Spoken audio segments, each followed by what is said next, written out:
They say your life flashes before your eyes as you die. They say everything's 20/20 in retrospect. They say everything happens for a reason. They say a lot of things, but the dead have no part of they, so how could they know anything about it?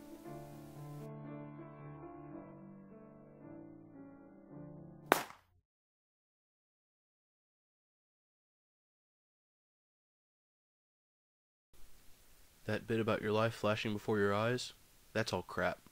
You're focused so hard trying to find the way out, you can't spare a second to reminisce about your childhood, let alone think about yesterday when you could have changed all of this.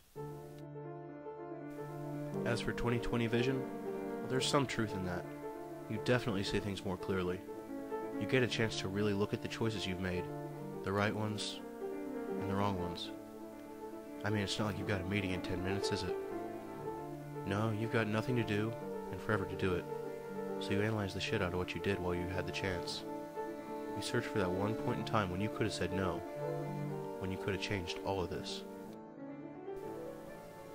And then there's that whole notion of karma.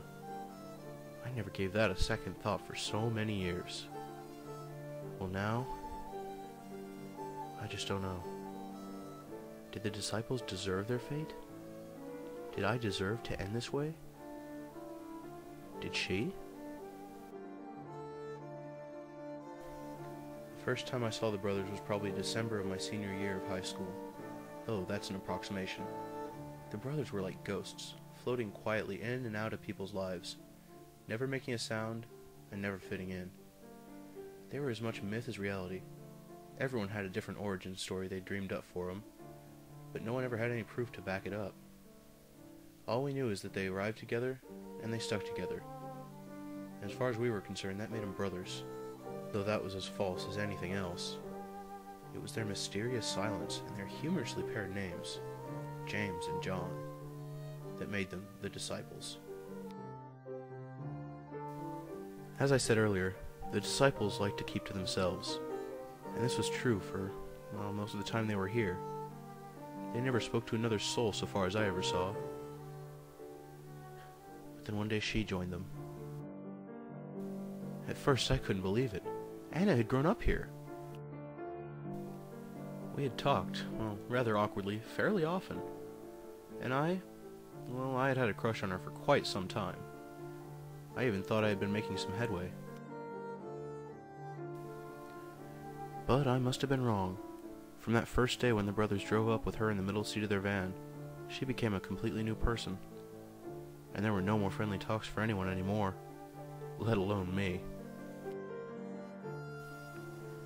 There was a little gossip for a while after that, mostly on lifestyle choices.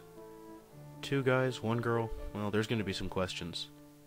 But for the most part, everyone was too scared of the disciples to get involved. And I had always been the smart kid, the geek. In the yearbook, I was voted most likely to succeed. Look how well that turned out. Ironically, the disciples weren't even in the yearbook. After about a month at our school, they just disappeared, taking her along with them. Along with the rest of the town, I lost track of the 3 of them, and I thought it was for good. But on that, I was proved wrong a couple years later.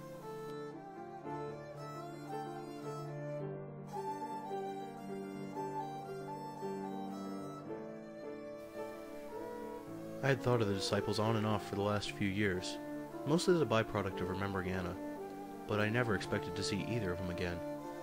But then one day there they were, knocking on my front door. I'd only heard James speak once, and never John, so I didn't quite know how to react when they just showed up and John started asking me for help. I managed to get a handle on the situation though, and after just a little while, I had the story straight, so far as I could tell. It wasn't a long story, but it was not a story I had ever wanted to hear. According to the brothers, they'd spent the years between when they dropped out of high school and the present, just moving around the area, the 2 of them and Anna. They'd work when they needed to, any job that'd pay. It was a lifestyle that most people looked down on, but for the 3 of them, it was perfect.